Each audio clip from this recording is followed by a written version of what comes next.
monaki visite moko ya maman Olive Lembe et pas ya maman Nabiso Amida na ligne etant que ozana INC oza moko ozana Vital Kamerhe oyebisa biso non visite wana eza pona nini to moni ba photo to bité soki ya solo et panzani par. Oui, maman Olive Lembe a rendaki visite na première dame ya INC maman Amida oyebi soki papa azana boloko eza situation ya pasi et en tant qu'Africain mutu nyonso oyo aye ko compatir na yo ko bengana ete ezane tozana matanga est-ce que na matanga bapesa invitation te soye mutu aye ko lelisa na matanga to mutu aye ko tala na moment ya pasi ko bengana ete mais cela ne change en rien ligne de conduite ya UNC vous comprenez UNC tozali na cash mutu aye ko rendre biso visite bon to yambiye maman yambiye basololi yo basolola qui c'est dans le cadre familial mais na politique tozo continuer ko insister que Vital Kamerhe azali victime il y a mauvaise politique, il y a Tunda Yakasende. Tunda Yakasende tant bakanyi abeti tolo que ce n'était pas le président de la République, c'est moi. Ngainde na pesa ki ordre. Azo continuer obeta tolo tilelo. Elingo le batel wa maman Olive qui ko visiter maman Amida nde to changer malobate. Otebi que maman Olive maman action. Il y a vraiment ceux qui mutakufi mutasali poto moni présence ya maman Denis te na ndenga mabete banda bakanyi. Est-ce que yebi que mutu mususu pe balobaka nini?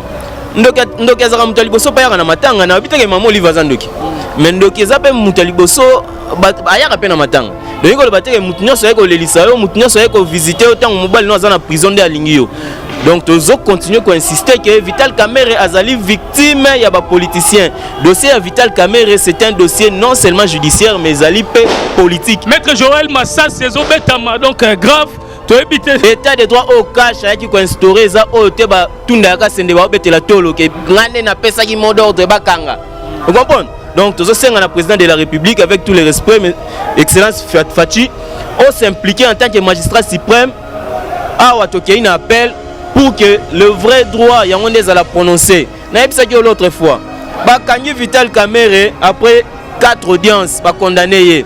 Au moment que sika juge a pesa ki instruction na Jamal akende kolakisa banda ko ekangami na Turquie akende kolakisa banda ko ekangami na Dar es Salaam akende kolakisa banda ko ekangami na Matadi juge asali yango te juge azaki na pouvoir ya ko instruire Joël Massa saison betama ba gaz tozo mona biso tout degré Massa saison betama alors toza awa na INC toloba pe total bino soki bozo soutenir malgré président Labino azana prison makala gloire ya kese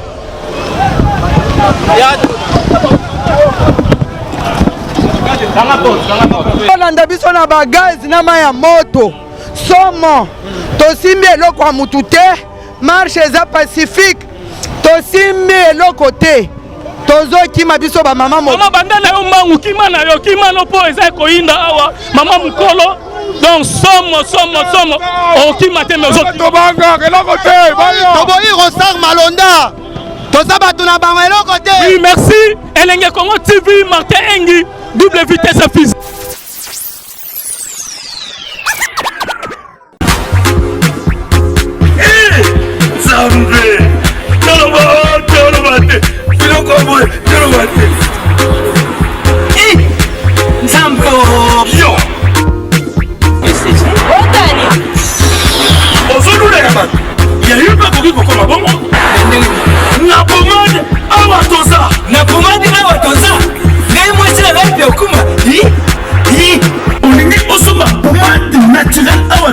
En ligne www.awatoza. Soit appelé au numéro 00 33 75 11 10 975. Bonne adresse Yakusumba Pomade Awatoza 70 rue Marcadet 18e arrondissement métro Marcadet ligne 4. Pomade Awatoza et Salamina Banamboka Congolais Nabantete Yamboka Congo Bokeba Naburat pour la province Sabamole, Mpende Sinapetolo. Sumba gamme ya pomade Awatoza Massé yango na baparti oyo mingi evimba sima ya 3 mois on fait résultat. Salut. La pomade Awatoza moi ça n'a pas connu là qui bokol. La pomade Awatoza. Congo, Glodidia Sika, la mignonne. la mignonne. Et Tracy Mbelenga Pro.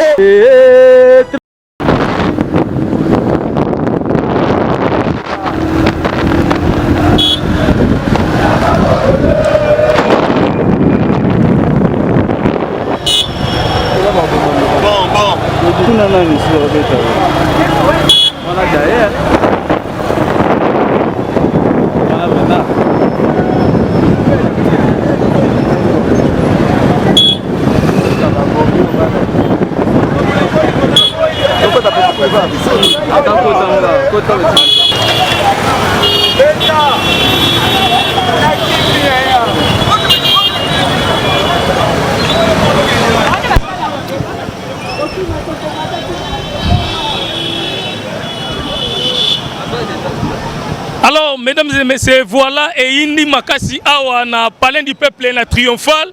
Bozomo na bino nyos tu nenge. Bawewa batebele bazeko kima gaz ezobetama en désordre masasi ezobetama awa na palais du peuple. Eza ko inda ngo Martin Engi double vitesse à fusée na loba na rokita a. Botel la degré population azali kokima. Donc somme mbila kwei neti ya koloka mbila kwei gloire zoba image mbila kwei awa masasi gaz ezobeta ma awa somo na palais du peuple elenge Congo TV to zuba image nyoso to betina suka to kola sabino évolution ya marche oyo bande kwa IDPS bande kwa MLP balobaki bakoleka lelo donc ezali somo awa bomoni bande ko mataki baza palais du peuple même donc ki masikoyo masasi na gaz ezobetama. Alors elenge Congo TV doza toujours poto la sabino ba mama mikolo bandimi ba ya marche mama zo ya marche bazo so pa biso ma ya moto tozo réclamer droit na biso mboka eza ya biso biso ba mama tonyokwami tomoni pasi totindaki ba député kuna po bakende kolobela biso me bake kuna babebisi toza ba mama mikolo toye ko réclamer droit ya mboka na biso mama bandi mbangu boy tomoni mama kimi mbangu mbangu donc somo maya moto bazolanda biso na bagaz na maya moto somo tosimbi eloko ya mutu te marche eza pacifique tosimbi eloko te tozokima biso ba mama mama banda na yo mbangu kima na yo kima no po eza koinda awa mama mukolo donc somo okima te mezo tobanga eloko te toboyi Rosar Malonda toza bato na bango eloko te. Oui merci elenge Congo TV Martin Engi double vitesse à fusée omoni nde bato bakimi donc somo toujours ensemble elenge Congo TV merci.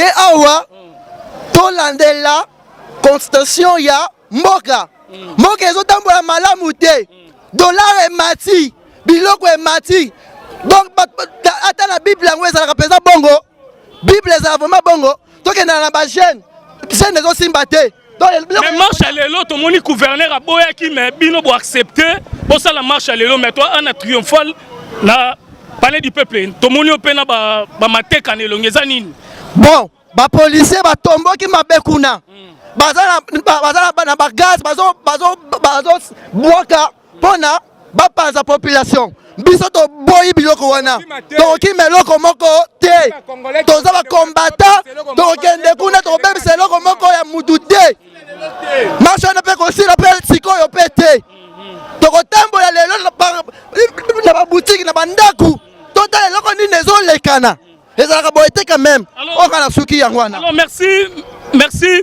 toza awa pe liboso ya INC oza na enseignement awa na boulevard triomphal pembeni ya palais du peuple. Alors maître Joël Otozue aza INC bonjour.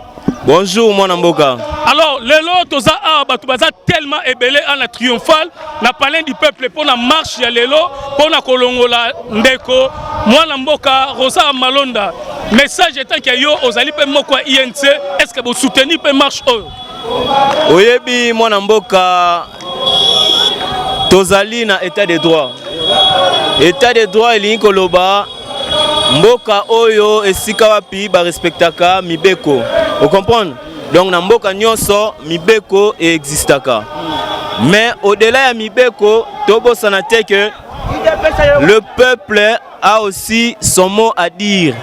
Vous comprenez? Le peuple a aussi son mot à dire.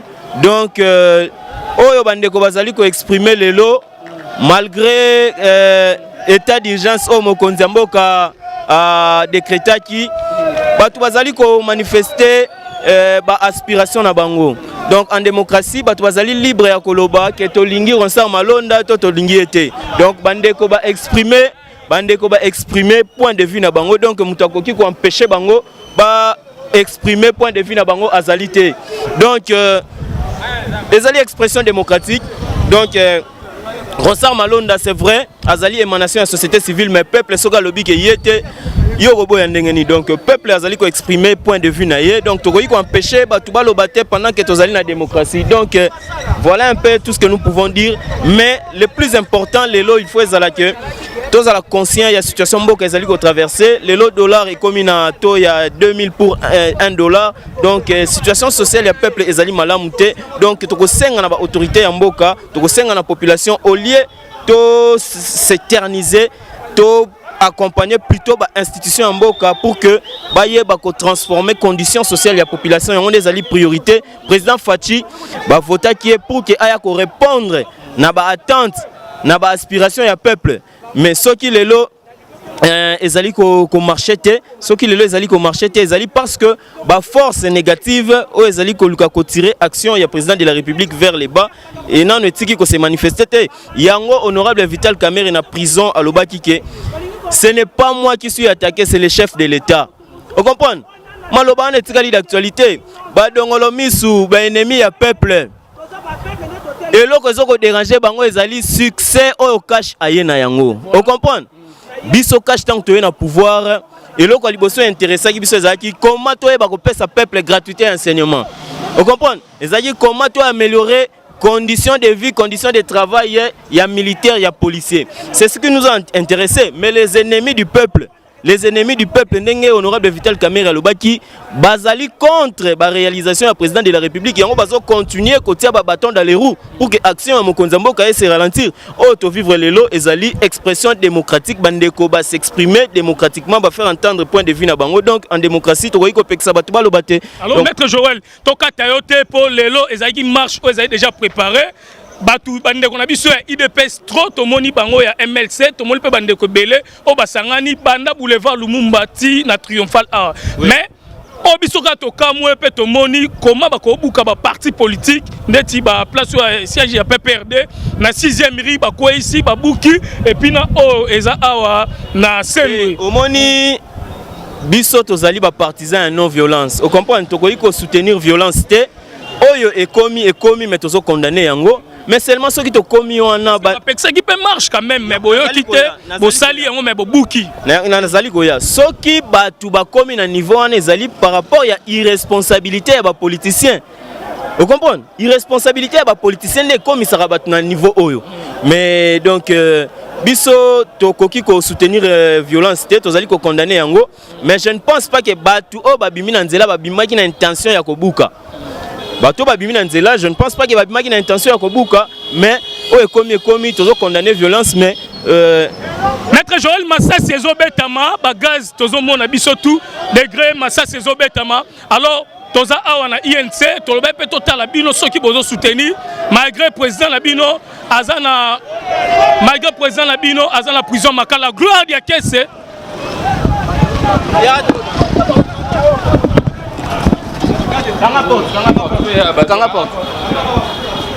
Alors maître Joël Tokimi biso tout bato bamoni nde to bandi mbangu po libanda eza ekoyinda ti tokoti na kati awa to bandi libanda tokoti apo degré Massa Sezo Betama na gaz nde bazobwaka en tout cas eza somo na ebité loba po na journée lelo otomoni ba mama na ba tata na ba jeune bandimi ba sacrifier vie na bango pona bolamu ya Congo.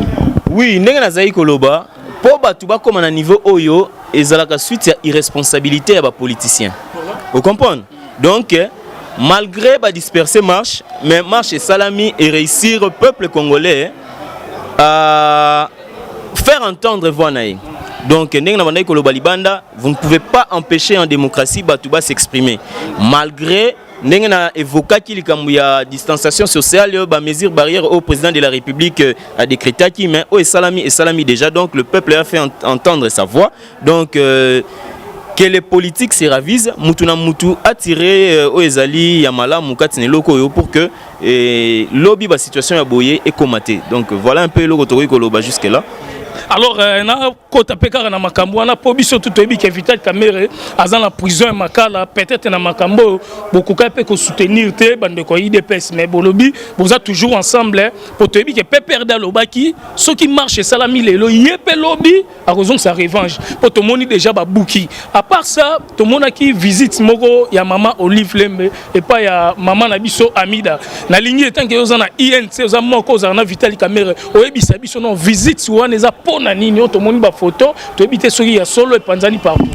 Oui, maman Olive Lembe a rendaki visite na première dame ya INC maman Amida oyebi soki papa azana boloko eza situation ya pasi et en tant qu'Africain mutu nyonso o yaye ko compatir na yo ko bengana ete ezane tozana matanga est-ce que na matanga ba pesa invitation te soye mutu aye ko lelisa na matanga to mutu aye ko tala na moment ya pasi ko bengana ete mais cela ne change en rien ligne de conduite à UNC. Vous comprenez?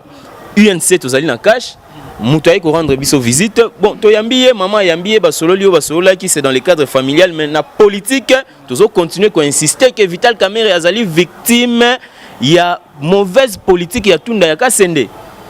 Tunda Kasende tango bakanyi abeti tolo que ce n'était pas le président de la République, c'est moi. Ngainde na pesa ki ordre. Azo continuer obeta tolo tilelo. Et l'ingo le batte le roi maman Olive qui ko visiter maman Amida ne to changer malobate. Pour te dire que maman Olive maman action, il y a vraiment ceux qui mutakufi mutasali poto moni présence ya maman Denis te na ndenga mabete banda bakangi. Est-ce que yebi ke mutu mususu pe balobaka nini? Ndoki azaka mutu liboso pa yaka na matanga na biteke maman Olive azandoki. Mais ndoki ezape mutu liboso ayaka pe na matanga. Donc le batte ke mutu nyonso yeko lelisa yo mutu nyonso yeko visiter autant mobile no azana prison de alingi yo. Donc toujours continuer à insister que Vital Kamerhe azali victime ya ba politicien. Dossier à Vital Kamerhe c'est un dossier non seulement judiciaire mais azali pe politique. Maître Joël Massa c'est obetama donc grave to éviter pour comprendre net aussi l'émission pour mbuma ozo betama na Kinshasa ezali somo na triomphal awa donc parler du peuple mais lelo lingo aussi quand même nzambaza azoba télévision le monter ça. Donc nena ndoloba Vital Kamerhe azali prisonnier ya ba politicien.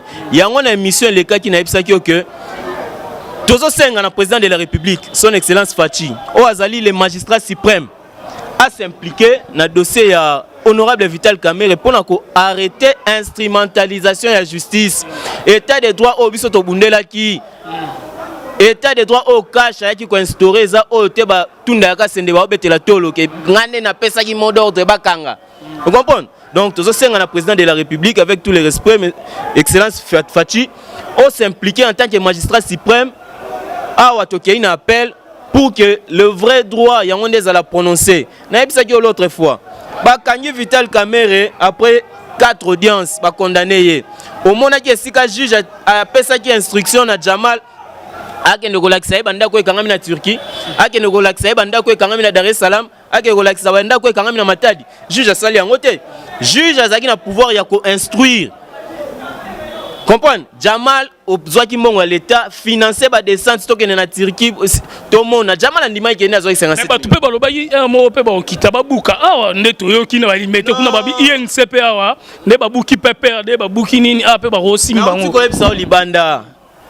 État de droit ezali violence te na epso ke bandeko ba manifester ba faire entendre voix na bango baza libre toza na démocratie mutu so boyi on sa malonda yo opeksa kobuka nde eza mabe na uti ko condamner violence soki obuki INC ozwani bato bazali ko manifester voix na bango bazali contre Rosa Malonda baza libre ya osala yango mais siko kobuka INC pozwani. Vous comprenez? Donc ça ne sert à rien tozali serein. La politique continue, malgré la turbulence, tozali ko vivre, tozali serein politique, il faut continuer, vivre normalement, il faut continuer. Ba défi eza ebele na uti ko yebisa awa. To ya dollar est comme na 20. Et ma pesa qui 200 francs ya munene et comme 300 fois ba condition aussi. Nyon son eza ba problème au peuple azali ko rencontrer. Au lieu de continuer ko distraire président Fachi, to tika ya sala musala, apesa ba réponse na ba problème ya peuple oyo avotaki. Vous comprenez? Batu bazali koloba o toyebi résultat ya ba élection bokosala nini? Bokosala nini? Donc le vrai résultat yango le memaki biso na bokonzi. Le vrai résultat ezali suffrage au peuple apesaki. Donc c'est sur base de suffrage on a des biso UNC biso cash président Fachi dans le pouvoir. Fachi azongi lelo marche salami. Fachi azongi lelo en tant que garant de la nation, en tant que garant à bon fonctionnement de l'institution. Et l'autre Sengezara Moko a s'impliquer en tant que président de la République à s'impliquer pour que à réunir les Congolais autour de la table, qu'est-ce qu'il faut faire, quelle solution prendre, parce que c'est vrai Makambaronsa Malon des alliés de la société civile, mais ça a un impact sur la vie de toute une nation. Ronsa Malon d'Anenge Mibeko lobby, normalement il faut dans la société civile. Mais soupçon ils ont par rapport il y a tant à sali na quatre institutions proximité na certains acteurs, il y a FCC qui ont reproché Yango, mais sur le plan expertise, tout ça, il a reproché à Ronsa Malon. Il a fait son travail en tant qu'expert dans la CENI, mais seulement dans le souci de la neutralité, dans le souci de l'institution indépendante, ne ba Congolais ba faire entendre voix na bango. Vous comprenez? Donc, tozali na démocratie, bah tu faut pas exprimer, tozali libre ya ko exprimer pensée na ye, conception na ye ya makambu. Donc c'est tout à fait normal, mais tout cela doit se faire dans le strict respect. Il y a ba loi. Dans le strict respect, il y a des instructions au Bakonzambo, notamment dans Makambo et le coronavirus. Donc tout ça, nous devons tenir compte de ça. Nous allons condamner violence au yo. Et Salami, mais Bandeko va exprimer voix na bango en toute démocratie. Et Yokani déjà, j'espère que Bakonzi va avoir la mesure de la situation pour que Baï va sa réponse appropriée dans Makamboana. Alors merci, maître Joël, ceux qui peuvent repasser sur le numéro de téléphone. On a Bandeko Touba na poto pour la manifestation au Salami Lelo marche munene na kati ya République démocratique du Congo, surtout na capitale Kinshasa au Tomoni gouverneur ya ville boya ki me Bandeko Balingi et Salama. Numéro de téléphone yo na Bandeko pe o bako benga yo po bosola. Les gouverneurs de la ville n'azonga mkene loko wana tozali na régime d'information.